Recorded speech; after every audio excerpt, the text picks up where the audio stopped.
انصاف اور رحم دلی کا حکم۔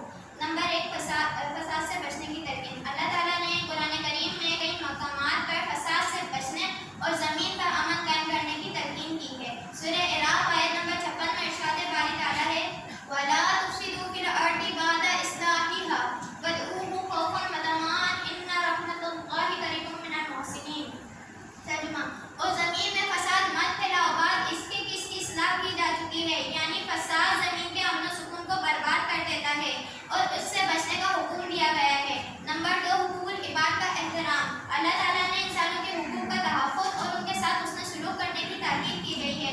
سورہ نساء آیت نمبر 36 میں ارشاد باری تعالیٰ ہے وَاعْبُدُوا اللَّهَ وَلَا تُشْرِكُوا بِهِ شَيْئًا وَبِالْوَالِدَيْنِ إِحْسَانًا وَبِذِي الْقُرْبَىٰ وَالْيَتَامَىٰ وَالْمَسَاكِينِ وَالْجَارِ ذِي الْقُرْبَىٰ۔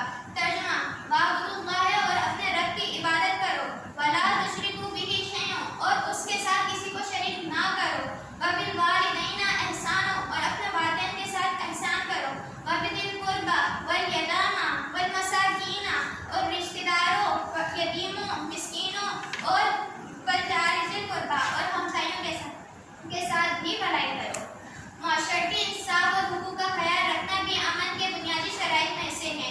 نمبر 3، صلح و عاشقی کی ترغیب۔ نبی کریم صلی اللہ علیہ وآلہ وسلم نے مسلمانوں کے درمیان صلح کو پسند فرمایا ہے اور اس کی اہمیت ترمذی کی حدیث میں بیان فرمائیں گے کہ آپ صلی اللہ علیہ وآلہ وسلم نے فرمایا کیا میں تمہیں اس عمل کے بارے میں نہ بتاؤں جو نماز، روزہ اور صدقے سے افضل ہے؟ وہ عمل لوگوں کے درمیان صلح کرانا ہے، کیونکہ لوگوں کے درمیان فساد یا دشمنی دین کو برباد کر دیتی ہے، تباہ کر دیتی ہے۔ نمبر 4، انصاف اور رحم دلی کا حکم۔